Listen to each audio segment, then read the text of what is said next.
We're going to jump to DC Multiverse. Before we dive into that, I want to bring onto the stage the creative director of product development. He's been with DC and Warner for a really long time. He's probably approved / art directed more DC figures, although Todd, you're probably catching up to him. But anyways, I want to bring onto the stage Jim Fletcher.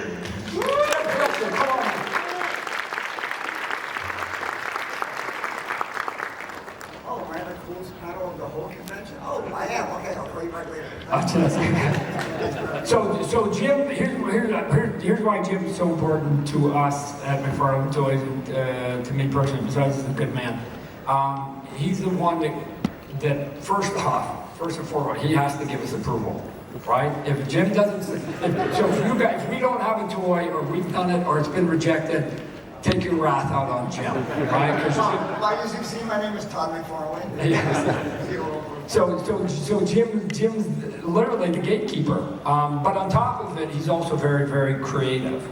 So the conversations that we have with him aren't just like talking to an executive and trying to get approval. Yes, no, can you fix this? Whatever. He also comes at us with a bunch of ideas, and so there's not a lot of sort of dual talented people in the licensing that can sort of do both, wear both those hats, quite as skilled as Jim. So it allows us to come up with crazy ideas, and then even better, if Jim came up with them, I know he's approving his own damn ideas, right? So we can get them passed along here. So this is why you guys see so many of the figures that we have, because the ongoing conversation, Jim's willingness to let us do it, and then Jim coming to us going, hey, wouldn't it be cool if? So. You know what's funny? When we were walking to the WonderCon convention, Todd, we were talking about how cool it is to start reading comics, you know, when we were kids, and then actually being able to influence what comes out as toys. I mean, it's just amazing that the opportunity's been there to do so much stuff with DC. It's been really cool. But before we jump into that, I know you're all wondering, you know, since the Tidy Whitey story that we heard, is that going to be a variant of Todd's toy? And who wants to see it? Right, come on. There it is. Brian, notes for you. I made the note. Okay. Some of these have been revealed in, a few weeks ago, but there are new figures there. Right, Jim, Cyborg, Batman, from Batman Reborn, Red Hood, and his more modern take there. So. Yeah, it was cool to see the new Red Hood, because we've got some other ones before. And I just did a video of these ones here, and we don't have the samples, or do we? Oh man. But both of them there, Batman Reborn and the Batman 66, which is Adam West, which is, I'm going to show my age, that's my Batman. Both of those are the ones that we talked about before that have the wire cape, right? And here's why the wire cape's done right, and I think we're doing a pretty good job of it is that you can then, the wires are so good that you can put the cape up. Like they can turn sideways, you can put the cape up and it can look like they're in a wind tunnel. And it will literally hold its own weight. I think that, shoot, okay, hang on a second. Musical hold? Well, round of applause for Vanna White over there. So here's how it works. So here's Batman 66 here, right? I can go on the shoulders. I'm going to do this awkward. Take both of the wires, put the wires up, and as you can see, it holds, right? It holds.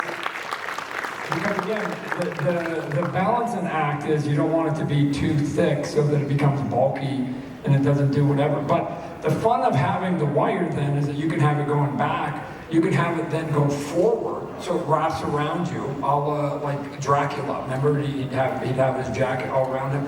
But then you can also play like some of the things that we do in comic books, is that you can have them stand there in some dramatic pose or whatever else and bend it, and it can look like, again, that the cape is blowing left or right. You can make your wind and do whatever it is that you want to do with it. So there's a ton. You've got literally. You can pose your figure, and now you can pose your cape, right? Done right. So, and we're trying to make it so that it's silky. It doesn't quite wrinkle, as I said before, it doesn't quite wrinkle the way that a real one would do, because it's, it's a small piece and it doesn't know that it's miniature. But we'll probably put up a couple of videos that show you a couple of tricks of how you can do that, right? With like starch and a couple of materials you can put on it, and all of a sudden they go. So. And you are a man that doesn't make capes. Yeah. Oh no, I like my capes. Wait till I do my Spawn one, and then go. Across the whole room. That's it. We'll get to the Spawn capes in a little bit. Okay. Just want to highlight really quick, we've got chase figures. They're unique characters. So here's three that were harder for Jim to improve probably. But we've got Effigy, The Question, Shining Knight. So these are going to be chase figures that are only in brick and mortar stores. But you can go track those down, get your collector mentality. I see some the Toy Shiz sign. And first Shining Knight. Yeah, what's that? First Shining Knight figure. Exactly, I believe so. Yeah. I don't remember the last question. I know it was made, but you made it. And an effigy even before I was there. Which Right. So look for those throughout the year. We're excited to get to some of these deep cut characters to flesh out your collection. Back to Red Hood real quick. We're finally getting a bike in the mix for Red Hood, so we're really excited about that. Yeah, the vehicles have been doing quite well for us, right? We found a couple outlets, and both the smaller scale ones and then the big vehicles. You know, the retailers probably 10, 15, 20 years ago backed away from big boxed items, other than maybe at Christmas time, where it was always a given. You always had the play set right below the action figures, which isn't true now. But you know, we have the internet and some retailers that are confident that these types of products work, and the sale are working. We've done a couple of big items. I mean, we just did Batman cowl on Amazon the other day, the pre-sale. It was gone in an hour for them, right? So now they're going, hey, can we get some more? But we can't deliver more now till September, and they'll have to do it again.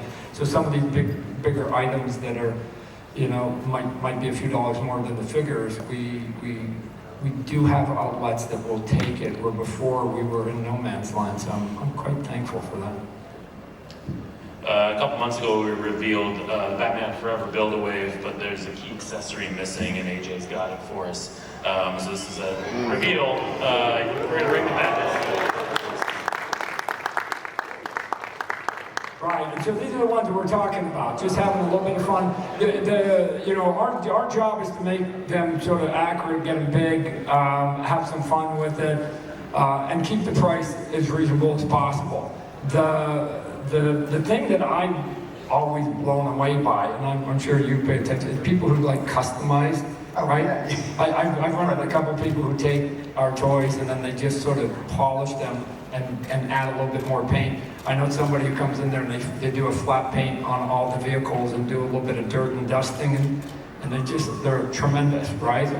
We could do all that. The problem is that we continue to do those extra layers, the price goes up. So we always have that struggle inside of, like, what do we give them at what price? Because we can do anything right. It's just that the more right you do it, the higher the price is, and I'm always sort of sensitive that we can get product out to you at a reasonable point. So. Show the wheels.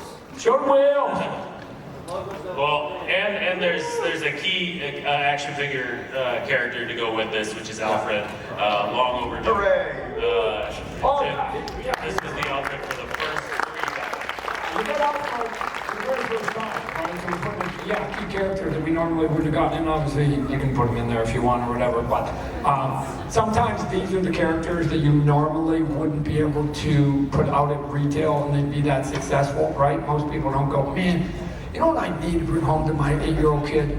I need to bring that old man with glasses and a t-shirt and the pants and a sweater, or like they just look like an accountant, or they just look like your dad, right? Those figures never sell. They're just not big ones, especially right next to like robots and monsters and people with capes. So we're just trying to figure out how to get some of these to the true geeks like us, and the way to do it is to sneak them in with some of the bigger items. So we have a huge reveal here.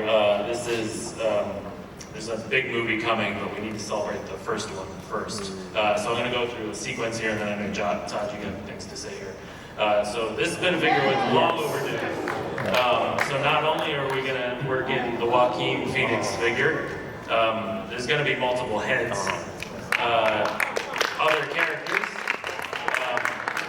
and the whole playset. So Todd has been a long time in the works. Is this your body as well? Oh Well, you saw how skinny he was in there. Yeah. So this was a long time coming for a couple of reasons. I think that the first movie caught Warner Brothers off guard, period, right? Like I think it caught the world off guard. Becoming the highest grossing R-rated movie of all time. The only R-rated movie ever to cross $1 billion, right? Warner Brothers was a little sensitive because it had an R rating on it.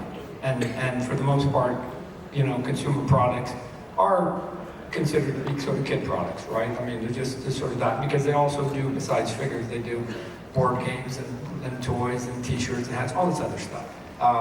But they eventually loosened up the R-rated, and they just give, you know, we just have to sell it in certain places that we otherwise wouldn't, as long as we sort of keep it in a corner where the majority of the customer is a little bit older, then they're comfortable with that. And eventually we got to that point with this, so that's why this is all coming. You know, like there's no kids' bed sheets programs for Joker, right? So, I mean, We're going to jump to McFarlane Collector Edition.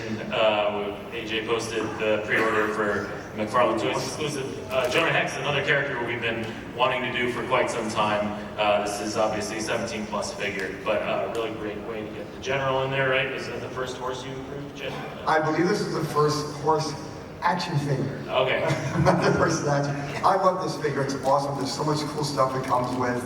I was really excited about this one. I mean, Jonah Hex is a great character. But with horse, yeah, he'll be the first one of the whole DC action figure line with a pony. I think so. It's pretty cool. We have more collector edition figs. You want to take us through it, Jim? Oh, well, I believe we actually have some right here. That's right. Okay. So these are great. One of my favorite Batmans, like most people here, is the Dark Knight Batman. I love he's got the two heads in there. Green Lanterns are always fun because you can do so much stuff with the one body and turn it into a whole bunch of different Green Lanterns. With Toma Ray, Green Man, I mean, that is really neat. So much So much interchangeability on there. And Huntress is a character we don't do that often, so I think it's great to have a pretty classic Huntress out there. So these are the kind of conversations we have all the time, that what do people actually want and what will retailers, take in. So.